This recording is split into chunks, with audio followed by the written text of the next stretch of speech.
దేశంలోని అత్యంత విలువైన కంపెనీ రిలయన్స్ ఇండస్ట్రీస్ ఏజీఎం గురువారం జరిగింది. దీనిపై కంపెనీ చైర్మన్ ముఖేష్ అంబానీ ప్రసంగించారు. ఈ సందర్భంగా పెట్టుబడిదారులకు ప్రతి షేరుకు ఒక బోనస్ షేరును అందజేస్తామని ఆయన ప్రకటించారు.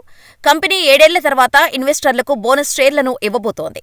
దీనివల్ల కంపెనీకి చెందిన 35 లక్షల మందికి పైగా ఇన్వెస్టర్లకు ప్రయోజనం చేకూరనుంది. ఈ ప్రకటన కారణంగా కంపెనీ షేర్లు 2% పైగా జంప్ చేశాయి. రిలయన్స్ షేర్లలో ఒక నెలలో ఒకే రోజులో ఇదే అతిపెద్ద జంప్.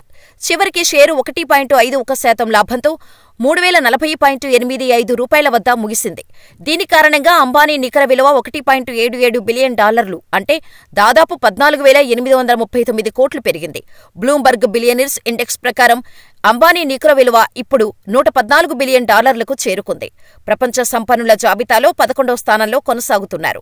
ఈ ఏడాది ఆయన నికర విలువ $17.7 బిలియన్ పెరిగింది. భారతదేశం, ఆసియాలో అంబానీ అత్యంత ధనవంతుడిగా నిలిచారు. రిలయన్స్ భారతదేశపు అత్యంత విలువైన కంపెనీ అయితే మార్కెట్ క్యాప్ పరంగా ఇది ప్రపంచంలో 45వ స్థానంలో ఉంది. రిలయన్స్ మార్కెట్ క్యాప్ ప్రస్తుతం దాదాపు $245 బిలియన్ ఉంది. రిలయన్స్ ను త్వరలో ప్రపంచంలోని టాప్ 30 కంపెనీల్లోకి చేర్చనున్నట్టు ఏజీఎంలో అంబానీ తెలిపారు. ప్రస్తుతం ఐఫోన్ తయారీదారు యాపిల్ $3.493 ట్రిలియన్లతో ప్రపంచంలోనే అత్యంత విలువైన కంపెనీగా ఉంది.